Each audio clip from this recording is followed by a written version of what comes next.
ஈழத்தமிழர்கள் எந்த அளவுக்கு அரச பயங்கரவாதத்தால் சொந்த மண்ணிலும் அடைக்கலம் தேடி வந்த இந்திய மண்ணிலும் கொடும் துயரங்களை சந்தித்தார்கள் என்பதை எண்ணி பார்க்கவே நெஞ்சு பதறுகிறது. மேலாள் பிரதமர் தமிழ்நாட்டில் படுகொலை செய்யப்படுகிறார். அதனையொட்டி மண்டபம் முகாமிலே வைக்கப்பட்டிருந்த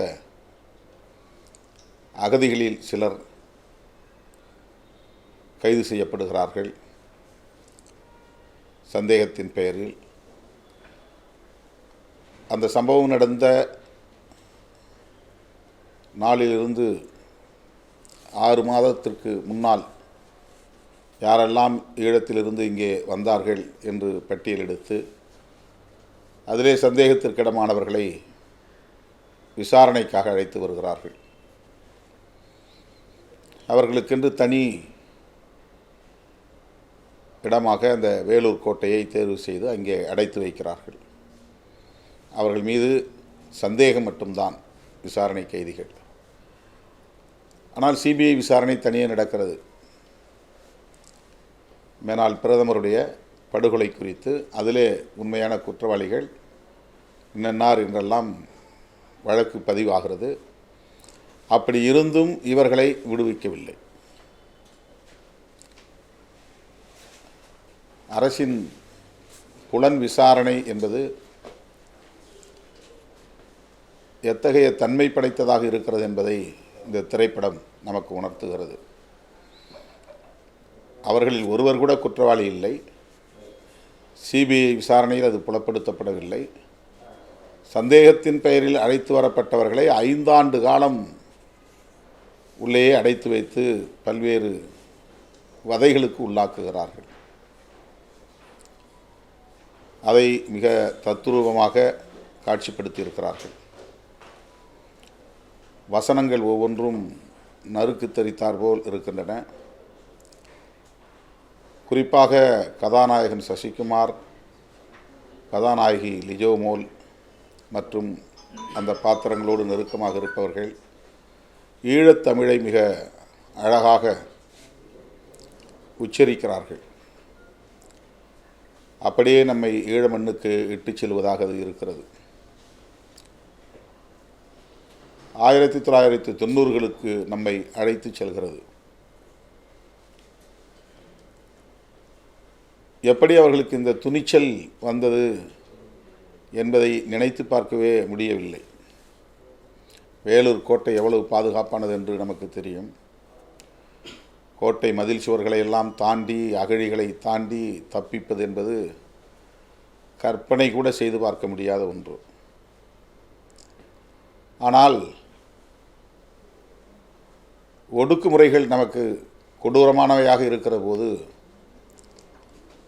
அந்த ஒடுக்குமுறைகளிலிருந்து அரச பயங்கரவாதத்திலிருந்து தப்பிக்க வேண்டும் என்று எண்ணுகிற போது இப்படிப்பட்ட அபாரமான சாதனைகளை செய்ய முடியும் என்பதை ஈழத்தமிழர்கள் ஒவ்வொரு களத்திலும் ஒவ்வொரு சந்தர்ப்பத்திலும் நிரூபித்து காட்டியிருக்கிறார்கள். ஏறத்தாழ ஓராண்டு காலம் தாங்கள் தங்கியிருந்த அந்த கோட்டைக்குள்ளே கழிப்பறை வழியாக மெல்ல மெல்ல தோண்டி ஒரு நீண்ட தூரம் சுரங்கப் பாதையை அமைத்து ஒரு முறை இருமுறை தோல்வியடைந்து பிறகு அந்த பாதையை வெற்றிகரமாக அமைத்து அவர்கள் அகழியிலே குதித்து நீந்தி தப்பித்து சொந்த பந்தங்களை சந்திக்கிறார்கள். அந்த காட்சி கண்கலங்க வைக்கிறது. சசிகுமாரும் அவருடைய மனைவி பிள்ளை இவர்கள் சந்திக்கிற அந்த காட்சி நமக்கு பெரிய ஆறுதலை தருகிறது. ஒடுக்குமுறைகள் எந்த அளவுக்கு நம்மை சாதிக்க தூண்டுகிறது என்பதற்கு இந்த திரைப்படம் ஒரு சான்றாக சாட்சியமாக விளங்குகிறது. 43 பேர் தப்பிக்கிறார்கள். அதிலே 20 பேர் பிடிபடாமல் தப்பித்து இலங்கைக்கும் கனடாவுக்கும் போய்விடுகிறார்கள். 23 பேரை மறுபடியும் காவல்துறை பிடித்துக் கொள்கிறது. இது உண்மை சம்பவம். அது மேலும் நமக்கு துயரத்தை தருகிறது. 43 பேருமே தப்பித்து போயிருந்தால் நமக்கு பெரும் ஆறுதலாக இருந்திருக்கும். கதாநாயகன் சசிகுமார் மாறன் என்கிற பாத்திரத்தில் நடிக்கிறார். இலங்கையிலே, அதாவது ஈழத்திலே, தமிழினத்திற்கு எதிரான ஒடுக்குமுறை, பெண்களுக்கு எதிரான பாலியல் வல்லுறவு, அதிலே ஒரு சம்பவத்தில் காவல்துறையினர் மீது அவர் நடத்திய தாக்குதல், அங்கே அவர் கைது செய்யப்படுகிறார்.